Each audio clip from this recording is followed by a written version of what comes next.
Hello guys, welcome to another video. আজি মই class 10 ৰ যেটো trigonometry chapter আছে তাৰ বিষয়ে introduction video হ'ব আজি trigonometry class 10 ৰ গতিকে আৰম্ভ কৰো আহকচোন গতিকে trigonometry chapter টো আমি আৰম্ভ কৰিম তাৰ আগতে আমি trigonometry কিনো পঢ়িম আমি তাৰ বিষয়ে জানি লওঁ আহা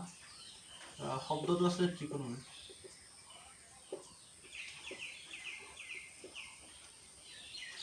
এই শব্দটো trigonometry শব্দটো আমি যদি মানে কি ভাগ ভাগ কৰো তেতিয়ালে চাবা ট্ৰি আৰু ইফালে হল গণ আৰু ইফালে হল কি মেট্ৰি এই তিনটা শব্দ লগ লাগি কি ফৰ্ম কৰিছে ট্ৰিকোনোমেট্ৰি ঠিক আছে এই ট্ৰিকোনোমেট্ৰি মানে ট্ৰি মানেটো আমি সবে জানো কিমান 3 প্ৰাইস 3 আৰু গণ মানে হল বাহু গণ মানে হল কি বাহু আৰু ইংলিছত কি বুলি কয় সাইড আৰু মেট্ৰি টু হল একচুয়ালি মেট্ৰনৰ পৰা আহিছে মেট্ৰন আৰু তাৰ মানে হল ইয়াৰ হল কি এটো মেজাৰমেন্ট ঠিক আছে গতিকে ট্ৰিকোনোমেট্ৰি মানে কি তিনিটা বাহুৰ জোখমা মেজাৰমেন্ট আৰু ঠিক আছে তাৰ মানে কি আমি ট্ৰিকোনোমেট্ৰি কি পঢ়িব যাম তিনিটা বাহু থকা বস্তুৰ আমি কি ষ্টাডি কৰিবলৈ যাম যে তিনটা বাহু কাৰ থাকে কি বস্তু থাকে ইয়েস কোট থাকে ইয়েস ট্ৰায়াঙ্গল এটা ত্ৰিভুজত এ বি সি ধৰিলো এটা ত্ৰিভুজত এটা ট্ৰায়াঙ্গলত এ বি সি এটা ত্ৰিভুজত বুঝছনে ট্ৰায়াঙ্গল এটা তিনিটা বাহু থাকে গতিকে আমি এই ট্ৰিকোনোমেট্ৰি চেপ্টাৰত এটা ট্ৰায়াঙ্গলৰ এই বাহুবোৰ আৰু কোণবোৰৰ মাজৰ যিবিলাক ৰিলেচন সম্পৰ্ক হেইবিলাকৰ বিষয়ে আমি আলোচনা কৰিম ঠিক আছে এটা প্ৰশ্নটো হল আমি এতিয়া ট্ৰিকোনোমেট্ৰিত ত্ৰিভুজ কোনবিলাক ত্ৰিভুজৰ বিষয়ে আলোচনা কৰে প্ৰথমে মই সমুখে কৈ দিছো এটা আমি ট্ৰিকোনোমেট্ৰিত সদায় সমকোণী ত্ৰিভুজ ইয়েস ৰাইট এঙ্গল ট্ৰায়াঙ্গলৰ ওপৰত আমি ষ্টাডি কৰো সদায় সমকোণী ত্ৰিভুজ তাৰমানে কি এটা সমকোণী ত্ৰিভুজ কি আছিল না নহয় এটোটো এ বি সি এটা মই কি লৈছো এটা ত্ৰিভুজ লৈছো যদি এই ত্ৰিভুজটোৰ এটা ত্ৰিভুজৰ যদি এটা কোণ 90 এটো সিম্বল মানে কি 90 ডিগ্ৰী যিবোৰ ত্ৰিভুজৰ এটা কোণ 90 ডিগ্ৰী হয় বা 90 ডিগ্ৰী হয় সেইবোৰ ত্ৰিভুজক আমি সমকোণী ত্ৰিভুজ বুলি কওঁ বুঝছ না সমকোণী ত্ৰিভুজ ইংলিছত কয় ৰাইট এঙ্গল ট্ৰায়াঙ্গল এতিয়া কথাটো হল আমি এই চেপ্টাৰত অনলি সমকোণী ত্ৰিভুজৰ ওপৰতহে ষ্টাডি কৰিম কি কৰিম ট্ৰিকোনোমেট্ৰিত অনলি সমকোণী ত্ৰিভুজৰ কাৰণে ষ্টাডি কৰা হয় এতিয়া তোমালোকে মোক প্ৰশ্ন কৰিবা যদি সমকোণী ত্ৰিভুজৰ বিষয়ে ষ্টাডি কৰা হয় তাহলে বাকিবোৰ ত্ৰিভুজ কি হল না বাকিবোৰ ধৰা এনেকুৱা ত্ৰিভুজো থাকিব যিবোৰৰ গোটেইবিলাক কোন কি 90 কে সৰু দ্যাট মিন্স এটো কি ত্ৰিভুজ এটো হল এটা সূক্ষ্মকোণী ত্ৰিভুজ বুঝছ না যিবোৰ সূক্ষ্মকোণ মানে একুইট এঙ্গল ট্ৰায়াঙ্গল ইংলিছত কয় একুইট এঙ্গল ট্ৰায়াঙ্গল তে এইবোৰৰ ষ্টাডি কি ট্ৰিকোনোমেট্ৰিত নহয় নেকি এটোটো প্ৰশ্ন আহি গল কাৰণ তে মই কলো ট্ৰিকোনোমেট্ৰিত we are only going to study about the right angle triangles then what about the other form of triangles that means equate angle triangle obtuse angle triangle what about that তো তেতিয়া কি হ'ব আমি এইবোৰ ত্ৰিভুজৰ কাৰণে কি কৰিম ইয়াৰ পৰা যদি এডাল মই ইয়াত এনেকে পাৰপেন্ডিকুলাৰ ড্ৰ কৰি দিম কি কৰি দিম পাৰপেন্ডিকুলাৰ ড্ৰ কৰি দিম যে এই ট্ৰায়াঙ্গলটো এ বি সি ধৰিলো এটা ট্ৰায়াঙ্গল এই মই এ পইণ্টৰ পৰা এ বিন্দুৰ পৰা মই এটা কি কৰি দিলো পাৰপেন্ডিকুলাৰ লম্ব ড্ৰ কৰি দিলো দি গতিকে এই এঙ্গল কিমান হ'ব 90 হ'ব 92 এঙ্গল 90 হ'ব তাৰমানে কি এইটো এটা ৰাইট এঙ্গল ট্ৰায়াঙ্গল এইটো এটা ৰাইট এঙ্গল ট্ৰায়াঙ্গল হৈ গ'ল গতিকে এই দুটা ৰাইট এঙ্গল ট্ৰায়াঙ্গল বিষয়ে আমি ষ্টাডি কৰি দিম গোটেই ওভাৰঅল হলটো পাই যাম গতিকে তোমালোক এতিয়া এই প্ৰশ্নটো ক্লিয়াৰ হৈছে যে সমকোণী ট্ৰিকোনোমেট্ৰিত অনলি সমকোণী ত্ৰিভুজৰহে ষ্টাডি কৰা হয় এতিয়া এইবোৰত তেলে আমি কিবা বেলেগ চেপ্টাৰ আছে নেকি এইবোৰ ষ্টাডি কৰা বাকি আদাৰ ফৰ্মছ অফ ট্ৰায়াঙ্গল ধৰ ইকুইলেটাৰেল ট্ৰায়াঙ্গল ধৰ কি বুলি কয় একুইট এঙ্গল ট্ৰায়াঙ্গল সেইবোৰ ইয়েস নাই তেনেকুৱা নাই আমি হেইটোকে আমি কি কৰিম এই বেলেগ ফৰ্ম অফ ট্ৰায়াঙ্গল বিলাকক আমি ৰাইট এঙ্গল ট্ৰায়াঙ্গললৈ কনভাৰ্ট কৰি দিম বাই ইউজিং কি বাই আমি এটা পাৰপেন্ডিকুলাৰ ড্ৰ কৰি দিম লম্ব আঁকি দিম তেনেকৈ আমি এটো কৰি দিম ঠিক আছে গতিকে এতিয়া আহকচোন আৰম্ভ কৰো টু চোৱা এটা ধৰিলে এটা সমকোণী ত্ৰিভুজ ঠিক আছে এইটো যদি 90 ডিগ্ৰী হয় এটা সমকোণী ত্ৰিভুজ এইটো 90 ডিগ্ৰী হয় তেতিয়ালে এইটো কোণ বাকি যেটো কোণ থাকিব এইটো আৰু এইটো কোণ এই দুটা কোণৰ যোগফল সদায় 90 ডিগ্ৰী হ'ব কিয় কাৰণ ত্ৰিভুজৰ তিনিটা কোণৰ যোগফল কি 180 degree the sum of the three angles of a triangle is 180 degree তো সবে জানে হয় না ত্ৰিভুজৰ তিনিটা কোণৰ সমষ্টি 180 ডিগ্ৰী গতিকে এইটো যদি 90 ডিগ্ৰী হ'ল বাকি কেইটা কি থাকিব এই দুটা যোগ কৰিলে 90 টো পাবই লাগিব ঠিক আছে ধৰি লৈছো আমি এইটো কোণ থিটা এইটো কোণটি থিটা তেতিয়া হলে আমি এতিয়া চাব লাগিব যদি এইটো কোন থিতা হয় তেতিয়াহ'লে এই 90 ডিগ্ৰী এংগলটো আৰু যোনটো কোন আমি থিতা বুলি ধৰিছো সেই কোনটোৰ লগত লাগি থকা যিডাল বাহু মানে সন্নিহিত বাহু দা এডজাসেন্ট সাইড অফ 90 ডিগ্ৰী এণ্ড থিতা বুজিছা নাই এই এডজাসেন্ট সাইডডালক আমি নামটো দিও ভূমি এইডালক কয় আমি ভূমি ইংলিছত কয় বেস সেইটো কাৰণে আমি সিম্পলি এডাল বাহুক মই এই বি লেটাৰটোৱেদি বি আখৰটোৱেদি মই এইটো কি বুজাম ভূমিডাল বুজাম হা আৰু এই 90 ডিগ্ৰী যিডাল ফ্ৰণ্টৰ বাহু একদম অপজিটৰ যিডাল বাহুডাল এইডাল বাহু হয় নহয় আৰু এইডাল আটাইতকৈ দীঘল বাহু হ'ব কিন্তু এই বাহুডালৰ নাম হ'ল অতিভুজ এইডালৰ বাহুৰ নাম কি অতিভুজ হা এইডাল বাহুৰ নাম কি অতিভুজ আৰু ইংলিছত কয় হাইপোটেনিউজ আৰু সেইকাৰণে ইংলিছত যে হাইপোটেনিউজ সেইটো কাৰণে মই এইডাল বাহু কেতিয়াবা এইচ বুলি বুজাই দিম এইডাল বাহু বি এইডাল বাহু এইচ আৰু যিডাল বাহু বাকি থাকি গ'ল সেইডাল বাহু হ'ব লম্ব তাৰমানে এইডাল ইয়াৰ ওপৰত কি লম্ব হৈছে it is a perpendicular to BC AB is perpendicular to BC গতিকে এইডালৰ নামটো হ'ব পাৰপেণ্ডিকুলাৰ আৰু ইংলিছত কয় লম্ব যোনটো হ'ব ইংলিছত কয় কি পাৰপেণ্ডিকুলাৰ আৰু অসমীয়াত কয় লম্ব আৰু সেইটো কাৰণে সব পাৰপেণ্ডিকুলাৰ P গতিকে এইডালক বাহু মই কেতিয়াবা P আখৰে বুজাই দিম ঠিক আছে ওকে এইটো তোমালোকে বুজি পালা এটা ধৰি লোৱা মই ত্ৰিভুজটো এইটো ত্ৰিভুজে লৈছো এবাৰ ধৰি লোৱা এবাৰ এনেকৈ ললো মই ত্ৰিভুজটো এনেকৈ ললো এইটো ত্ৰিভুজ লৈছো ABC য'ত এইটো কিমান 90 ডিগ্ৰী এইবাৰ যদি মই থিতাটো এইটো লৈ লওঁ এবাৰ থিতাটো মই কিমান লৈছো এইটো কোনো মই থিতা বুলি ধৰি লৈছো তেতিয়া হলে তোমাৰ এই মই কি কৈছো চোৱা এটা চেঞ্জ হৈ যাব তেতিয়া হলে চোৱা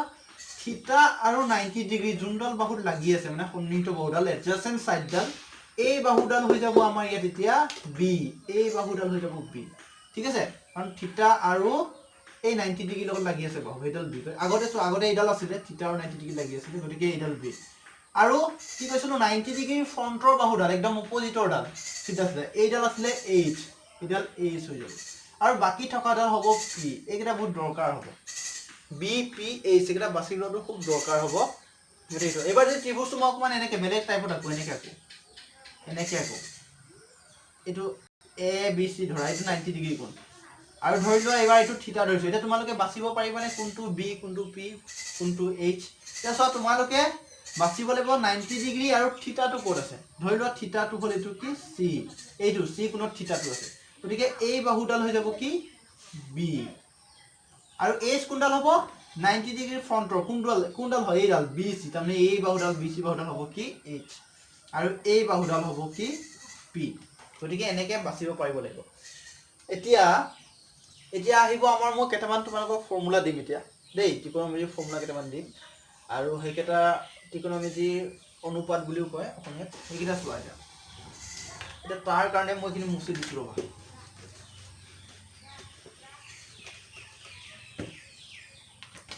এটা কেইটামান ফৰ্মুলা আছে ফৰ্মুলা কেইটা লৈ লোৱা আজি ফৰ্মুলা কেইটাই দিম আজি অনলি আৰু নেক্সট ক্লাছত মই নেক্সট ভিডিঅ'ত যিটো নেক্সট ক্লাছ হ'ব তাত মই বাকীখিনি ষ্টাডি কৰিম ধৰি লোৱা এ বি চি এটা কি সমকোণী ত্ৰিভুজ এ বি চি এটা কি সমকোণী ত্ৰিভুজ লৈছোঁ এইটোক মই এই চি কোণটোক মই কি কোণ কৰিছোঁ থিতা কোণ লৈ লৈছোঁ গতিকে কি হ'ব সেইমতে আমাৰ এইডাল বাহু কি হৈ যাব নামটো কি হ'ব য়েছ এই বাহুডাল হ'ব আমাৰ কি বি ঠিক আছে আৰু 90 ডিগ্ৰী ফ্ৰণ্টৰ বাহুডাল 90 ডিগ্ৰী একদম সিধা কোনডাল আছিল এইডাল এই বাহুডালৰ নামটো হৈ যাব কিমান এইচ এইডাল হৈ যাব ভূমি বেছ এইডাল হৈ যাব আমাৰ উন্নতি অতিভুজ হাইপোটেনিউজ আৰু এইডাল হৈ যাব বাকি থকাডাল হ'ব পি ঠিক আছে এতিয়া তোমালোকে কেইটামান ফৰ্মুলা মুখস্থ কৰি ল'ব লাগিব এতিয়া হ'ল sin থিটা cos থিটা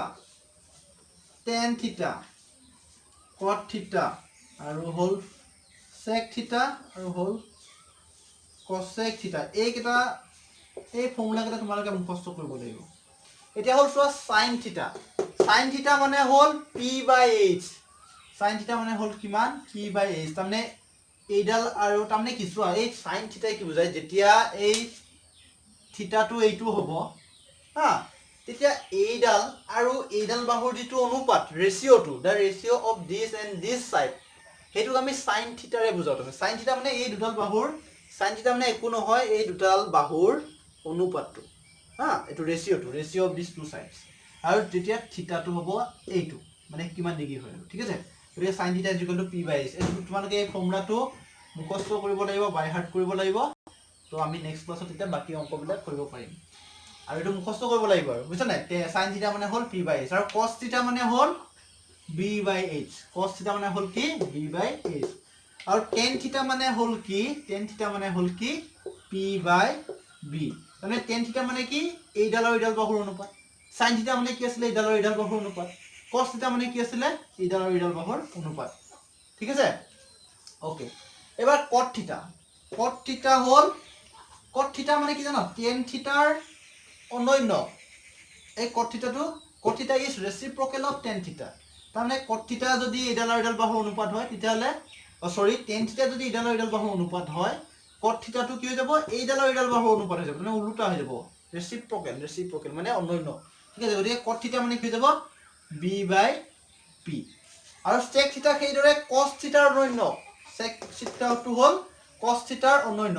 sec থিটা ইজ এ ৰেচিপ্ৰকেল অফ cos থিটা গতিকে এইটো কিমান হৈ যাব h/b আৰু cosec থিটাটো sin থিটাৰ অনন্য গতিকে এইটো হৈ যাব h/p গতিকে তোমালোকে চোৱা ফৰ্মুলা কেইটা তোমালোকে অনলি এইটো sin থিটা cos থিটা আৰু tan থিটা মুখস্থ কৰিলে হ'ল বাকি কেইটাটো এনেই ওলাই যাব চোৱাচোন sin থিটা কিমান p/h গতিকে sin থিটাৰ অনন্য কি আছিল cosec থিটা তাৰমানে এই sin থিটাৰ অনন্য আছিল cosec থিটা cos থিটাৰ অনন্য আছিল sec থিটা tan থিটাৰ অনন্য আছিল কি cot থিটা গতিকে তোমালোকে যদি sin থিটাৰ মান জানা sin থিটা মানে কিমান p/h গতিকে cosec থিটা কি হ'ব উল্টা হ'ব h/p হৈ যাব অনন্য হ'ব গতিকে এই কেইটা তোমালোকে এইটো মুখস্থ কৰিলে হ'ল তিনটা বাকি কেইটাটো এনেই মুখস্থ থাকি যাব ঠিক আছে গতিকে এয়া হ'ল আমাৰ কি বুলি কয় প্ৰথম ফৰ্মুলা এইটা তোমালোকে মুখস্থ কৰিবা আৰু নেক্সট আৰু এইটো হ'ল ধৰা এইখিনি হ'ল ধৰা ফৰ্মুলা নম্বৰ 1 এইখিনি কিমান ফৰ্মুলা কি নম্বৰ 1 হা আৰু মই ফৰ্মুলা নম্বৰ 2 দি দিও আৰু এটা ফৰ্মুলা দি দিও এই অনন্যকৰ ফৰ্মুলাটো দি আছো মই আৰু ধৰা এইখিনি তোমালোকে ধুনীয়াকৈ বহিত টুকি ল'বা আৰু 2 নম্বৰটো ফৰ্মুলা হ'ল ধৰা sin থিটা মানে মই কাৰ অনন্যক কৈছিলো কাৰ প্ৰতিক্ৰম yes cosec থিটা sin থিটা মানে কি cosec থিটা sin থিটা কেতিয়াবা তুমি 1/cosec থিটা পাতিব পাৰিবা হা আৰু এটো হ'ল ফৰ্মুলা নম্বৰ 2 এইবোৰ হ'ল ফৰ্মুলা কি নম্বৰ 2 হা আৰু মই cos থিটা তুমি পাতিব পাৰিবা কাৰ উল্টা বুলি কৈছিলো কাৰ অনন্য কৈছিলো yes sec theta cos theta is a reciprocal of sec theta so we can put cos theta as 1/sec theta আৰু tan theta to কাৰ হ'ব cot theta উল্টা cot theta ঠিক আছে আৰু সেই দৰে cot theta to এতিয়া কাৰ হ'ব cot theta to কাৰ অনন্য cot theta to হয় tan theta ৰ অনন্য গতিকে 1/tan হ'ব আৰু তেতিয়ালে sec to কোন থিটাৰ হ'ব 1/ কি থিটা হ'ব yes cos থিটা 1/ কি হ'ব cos থিটা আৰু আমাৰ থাকি গ'ল কি বাকি cosec থিটা to কাৰ হ'ব 1/ এই sin থিটা উল্টা হৈ যাব sin থিটা গতিকে আজি ইয়াতে সামৰিলো তোমালোকে ফৰ্মুলা কেইটা মুখস্থ কৰি ল'বা আৰু নেক্সট ক্লাছত আমি আৰম্ভ কৰিম ঠিক আছে আজি মই ইন্ট্ৰোডাকচন ভিডিও আছিল আৰু নেক্সট ক্লাছত আমি ইয়াৰ যিটো চেপ্টাৰবোৰ অংকবোৰ আছে এইবোৰ কৰি যাম গতিকে ওকে থ্যাংক ইউ